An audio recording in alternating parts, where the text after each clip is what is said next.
Hello, I'm Rod Burns. Firstly, I just want to reach out to all of our adult helpers and our leaders and thank you for your wonderful support as we've navigated this lockdown.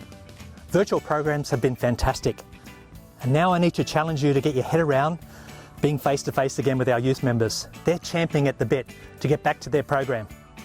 But there's a few things that we need to do in order to be COVID safe. So we've prepared some video material just to help you to understand the sort of things you're going to need to consider as you go back into your halls. I want to introduce Alan and Brett. Now you'll notice we're staying 1.5 metres apart, as you're going to need to as well.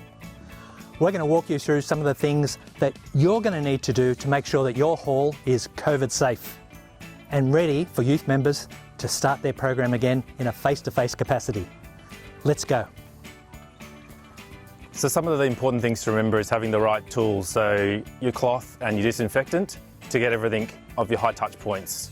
So just like doorknobs and light switches.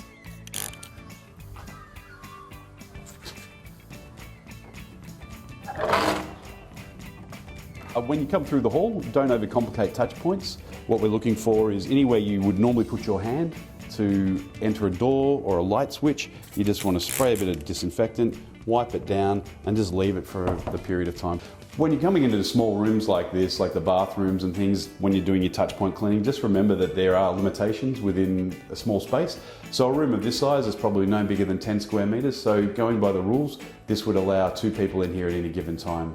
When you do your touch point cleaning, just spray it on, wipe down your common touch points, taps, dryer and flushes on the toilet. So when measuring the inside of your hall, you're going to need some things like our tape measure, or we could just pace it out, getting back to pioneering skills.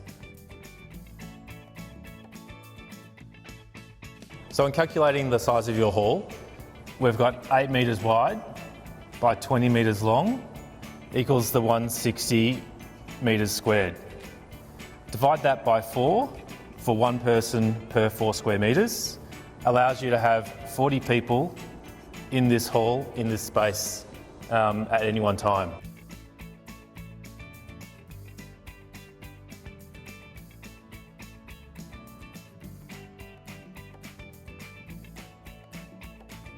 So from our calculations that we did inside the hall, we've now worked out what we need to put up outside the hall to ensure that our families and parents and youth members know what capacity our hall has. So the other important thing to put up outside our hall is a message to parents, as we're asking them to stay outside the hall at this point in time to ensure the maximum number of youth members can be inside the hall. For smaller breakout areas like venturer dens and rover dens and also leader dens, they're a lot smaller than your main hall. So you need to also apply the same area exclusions as that. We've measured the venturer den here and it's about 20 square metres. Therefore, we can have up to 5 individuals. For nights where you've got more individuals in a section than are allowed in the den, you might want to choose to break out into the main hall or do an outside activity until further notice. When you enter the hall, you'll have your hygiene station set up.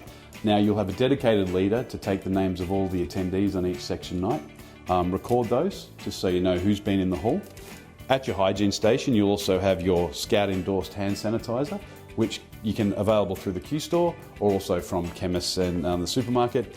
You also have your Safe Work Australia cleaning guidelines, your hand washing guidelines, and also another copy of the number of people who are allowed in the hall at any given time, and other parents are meant to stay outside. Now, to do proper hand sanitising, you take it, you rub it all around your hands, and you sing happy birthday to you, happy birthday to you, happy birthday dear Rod Burns, happy birthday to you, and then you leave it to dry.